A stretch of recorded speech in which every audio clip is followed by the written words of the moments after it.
नमस्कार दोस्तों, आप सभी का फिर से एक नए टॉपिक जो कि आप सबके लिए बहुत ही इम्पोर्टेंट होने वाला है। जो मेरे छोटे भाई हैं या जो मेरे से बड़े भाई हैं, जिन्हें कोई भी चीज़ याद करने में परेशानी होती है, कोई भी चीज़ याद करने में दिक्कत आती है, कोई भी चीज़ याद करते हैं तो वो भूल जाते हैं। आप देखे होंगे कि आप ही के अगल बगल में कुछ लोग होते होंगे जो याद करते हैं तो बहुत समय तक याद कर पाते होंगे, या आपके क्लास में जो कुछ टॉपर्स होंगे, जो तेज बच्चे होंगे, जो आपके हिसाब से वो लोगों की मेमोरी आपको लगता होगा कि क्या अलग है या मेरी मेमोरी अलग है। क्या ऐसा होता है कि वो लोग अच्छे से याद कर पाते हैं चीज़ों को, और आप और बहुत सारे बच्चे चीज़ों को अच्छे से नहीं याद कर पाते हैं।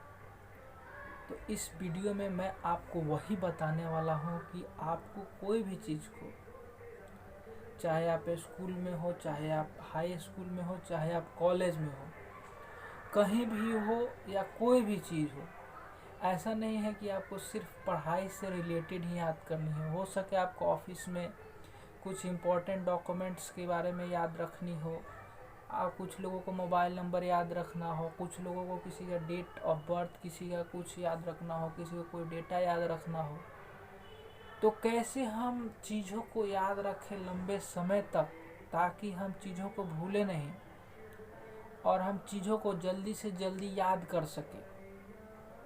इसी बारे में मैं इस वीडियो को लेकर के आया हूँ कि कोई भी चीज़ को कैसे आप इतनी तेज़ी से याद करें कि सामने वाला अचंभित रह जाए कि ये भाई इतना जल्दी कैसे याद कर लेता है। तो आइए चलिए शुरुआत करते हैं।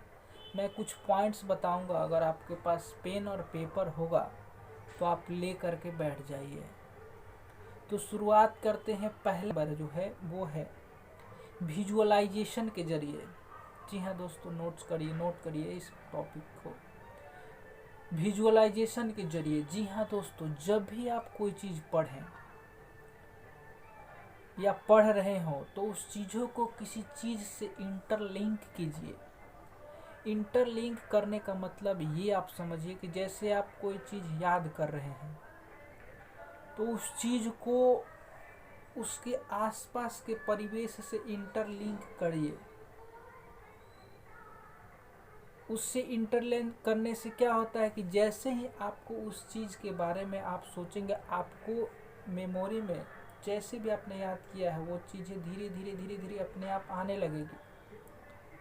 और वो जो चीज़ें होगी, आपको भी पता है कि जो चीज़ हम चित्र के माध्यम से देखते हैं, जैसे मान लीजिए मूवी हो गया, कोई सॉन्ग सुनते हैं तो वो चूँकि हमारी फीलिंग से जुड़ी रहती है, या कोई हम मूवी देखते हैं तो चूँकि हमें विजुअलाइजेशन रहता है, तो इसके लिए हम उस पिक्चर को अधिक से अधिक समय तक याद किए रहते हैं।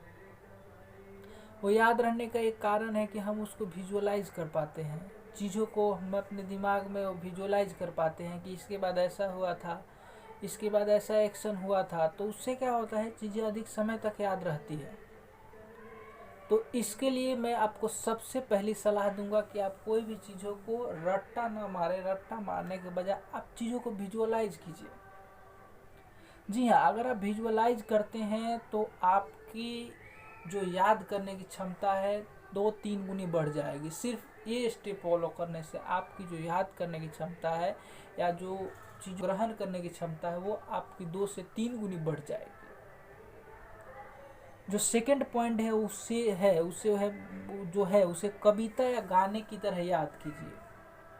जी हाँ दोस्तों, आपने भी देखा होगा कि जितने भी बच्चे कॉम्पिटिटिव एग्जाम की तैयारी करते हैं, जितने भी बड़े पोस्ट की तैयारी करते हैं, उन लोगों के पास इतना तो टाइम नहीं है कि वो चीज़ों को एक एक चीज़ करके रट पाए। तो क्या करते हैं, वो चीज़ों को बुलेट पॉइंट यानी कविता या उसको गाने की तरह या पहेली की तरह चीज़ों को इंटरलिंक करते हैं। इंटरलिंक करके कोई नया शब्द बना देते हैं, कोई सेंटेंस बना देते हैं। जी हाँ, वो सेंटेंस बना देने से उनसे उनका ये फ़ायदा होता है कि वो चीज़ों को ज़्यादा आसानी से और बुलेट पॉइंट में याद रख सकते हैं।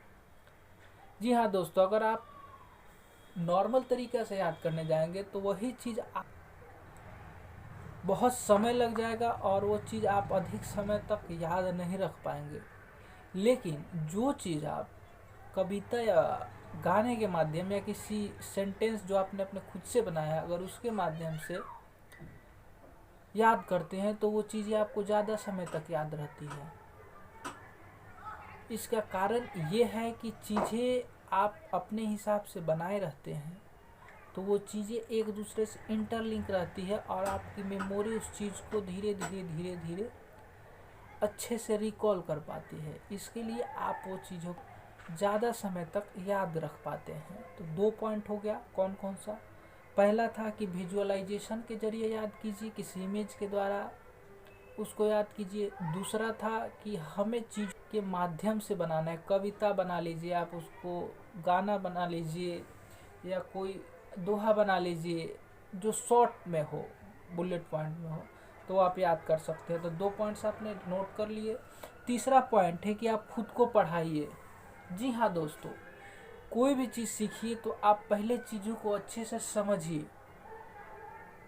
और समझने के बाद ऐसा नहीं कि चीज़ों को समझने के बाद चीज़ पढ़ लिए और रख दिए, ऐसा नहीं। आपको क्या करनी है, चीज़ों को पहले समझनी है। जब आप चीज़ों को समझ जाए तो आपको अपने को ही पढ़ाना है। आपको थोड़ा अजीब लगेगा कि अपने को कैसे पढ़ाते हैं। जी हाँ दोस्तों, आपको खुद को पढ़ाना है। खुद को पढ़ाने का मतलब ये हुआ कि आप खुद को समझाइए कि ये चीज़ ऐसे हुआ, ये चीज़ ऐसे हो रहा है, ये चीज़ ऐसे हो रहा है, बिना किताबी लैंग्वेज को समझे, मतलब चीज़ों को पकड़े हुए और बिना किताबी सेंटेंस को पकड़े हुए।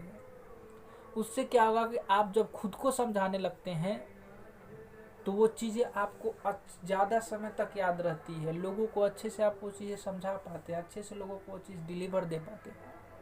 तो इससे क्या होता है, इससे भी आपकी जो याद करने की क्षमता होती है वो क्षमता बहुत गुनी बढ़ जाती है। ठीक है, तो आपने पहले सुना होगा कि जो लोग खुद को समझाते हैं, जो लोग पढ़ने के बाद खुद को समझाते हैं, वो दूसरों को भी अच्छे से एक्सप्लेन कर पाते हैं चीज़ों को। इसलिए वो लोग आगे चल कर के चीज़ें उनकी समझ में अच्छी आती है, उनकी ग्रैस्पिंग पावर अच्छी रहती है, उनको समझाने की पावर अच्छी हो जाती है समय के साथ। तो ये चीज़ का फ़ायदा होता है। चौथा नंबर है बार बार रिकॉल कीजिए। जी हाँ दोस्तों, जब मैं भी पढ़ाई करता था तो मैं जो चीज़ें पढ़ता था उसको बार बार रिकॉल करता था कि आज जो मैंने टॉपिक पढ़ा वो मेरे को कब कैसे याद है। मैं कोई भी काम करता रहता था, वो चीज़ें मेरे दिमाग में चलती रहती थी कि ये चीज़ मैंने आज याद किया, तो वो चीज़ को मैं रिपीट करता था। उससे क्या होता था, अगर आप बार बार चीज़ों को रिपीट करते हैं तो आपके सबकॉन्शियस माइंड में चली जाती है चीज़ें, जो कि आपको याद करने के लिए बहुत ज़्यादा समय तक याद करने के लिए बहुत ही ज़्यादा कारगर होती है। तो इसलिए आपको नेक्स्ट पॉइंट,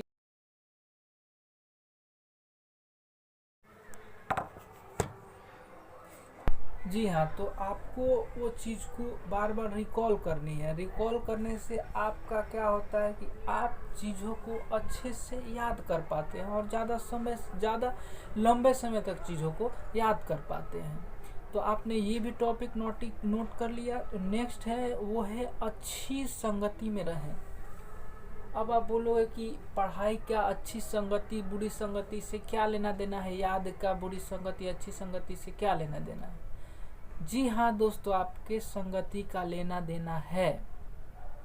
मैं जब पढ़ाई करता था तो मैं बहुत अच्छे लोगों के साथ रहता था। जो मेरे से तेज बंदे हैं या जो मेरे लेवल के बंदे हैं, मैं उन लोगों के साथ रहता था। ऐसा नहीं है कि मैं डम लड़के जो मतलब कमज़ोर हैं उनके साथ रहता था।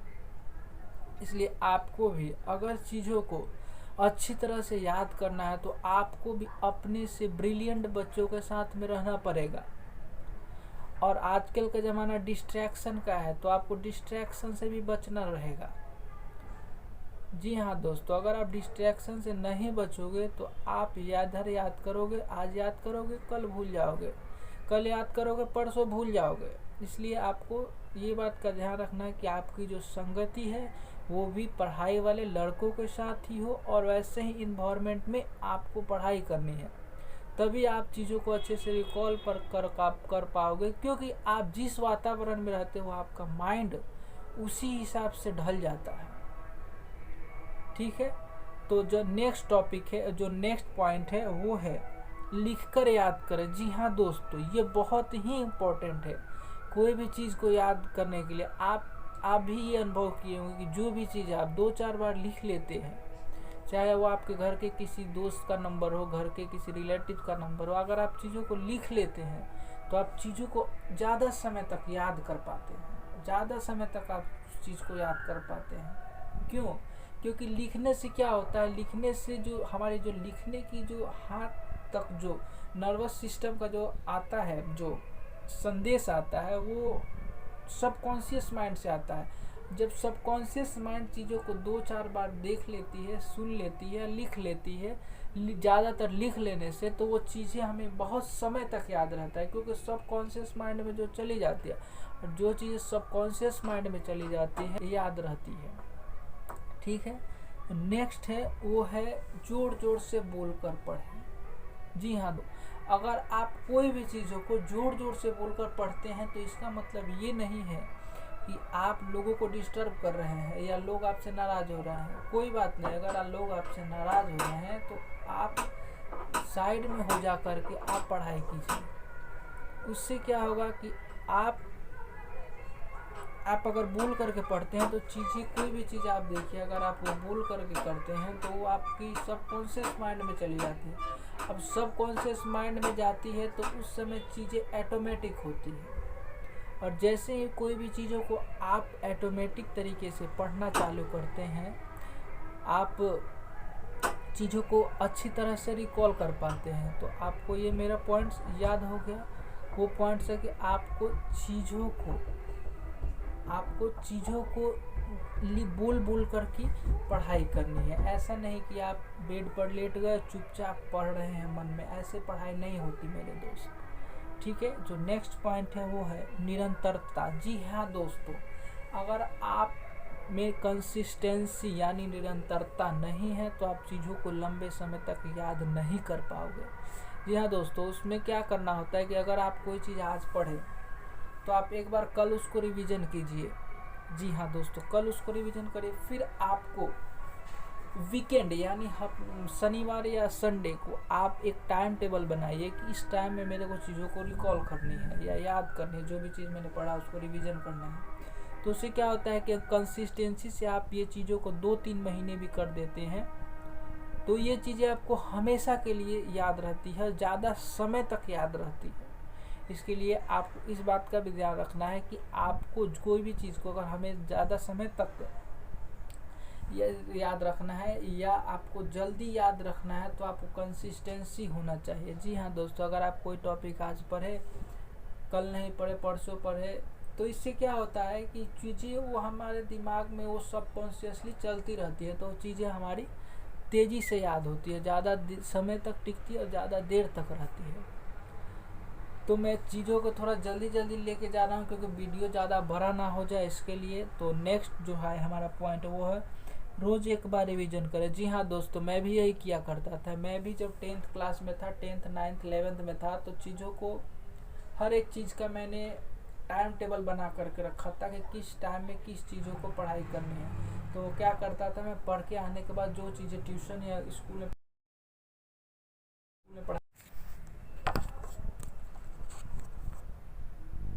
जी हाँ, तो मैं वही बता रहा था कि आपको रोज़ एक बार रिवीजन करनी है। जैसे मैं भी किया करता था, मैं भी जो चीज़ें मेरे स्कूल या कॉलेज में पढ़ाई जाती थी वो चीज़ों को मैं घर पर आकर के चीज़ों को एक बार पहले पढ़ता था, उसके बाद में वो चीज़ों को मैं रिवीजन करता था। एक टाइम टेबल बना हुआ था, उस समय मैं उस चीज़ों को रिवीजन करता था, और उसके बाद हफ्ते के अंत में यानी शनिवार या रविवार जिस दिन आपको टाइम मिले, आप एक समय के अनुसार उस चीज़ को रिवीजन कीजिए। जी हाँ दोस्तों, रिवीजन करने से आप चीज़ों को बहुत तेज़ी से सीख पाते हैं और बहुत समय तक ये चीज़ आपको याद रहती है।